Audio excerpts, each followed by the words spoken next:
একটি রাজনৈতিক দলের কিছু ব্যক্তি বা বেশ কিছু ব্যক্তি বিভিন্ন জিনিসের টিকিট বিক্রি করে বেড়াচ্ছে, বিভিন্ন জিনিসের কনফার্মেশন দিয়ে বেড়াচ্ছে। আমরা ধানের শীষে ভোট দিলে আমরা জান্নাত পাবো, এটা আমরা বলতে পারি।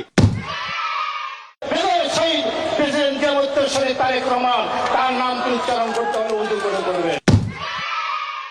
শহীদ রাষ্ট্রপতি জিয়া রহমানের নাম নিলে প্রতিদিন ব্যস্ত নিশ্চিত।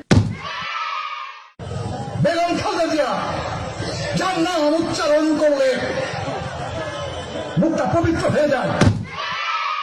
জিয়া রহমানের হাতে গড়া দল ধানের শীষে ভোট দিলে আপনারা অবশ্যই জান্নাতুল ফেরদৌস আশা করতে পারেন। আপনার স্বামী যার পায়ের নিচে আপনার ব্যাগ, সেই পুরুষ মানুষগুলো এখানে উপস্থিত আছে, তাদেরকে বলবো বাড়ি বাড়ি গিয়ে মা বোন চাচি খালাদের বলে দেবেন ভোট ধানের শীষে দিতে হবে। যদি ধানের শীষে ভোট না দেন, এই মহিলাদেরকে বলছি আপনারা জান্নাত পাবেন না।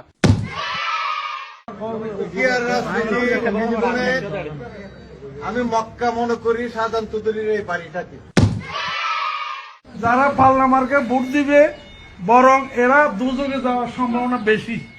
বিভিন্ন বাড়িতে যাইয়া আমাদের ধানের শীষের পক্ষে কথা বলবে।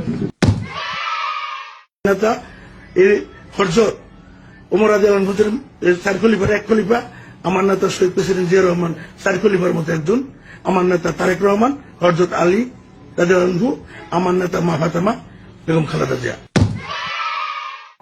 আমরা মদিনা ইসলামের চর্চা করি, আমরা মদিনা ইসলামে বিশ্বাস করি। শরিয়া আইনের ব্যাপারে ওটাও বলেছে কিন্তু যে আমরা শরিয়া আইনে বিশ্বাস করি না।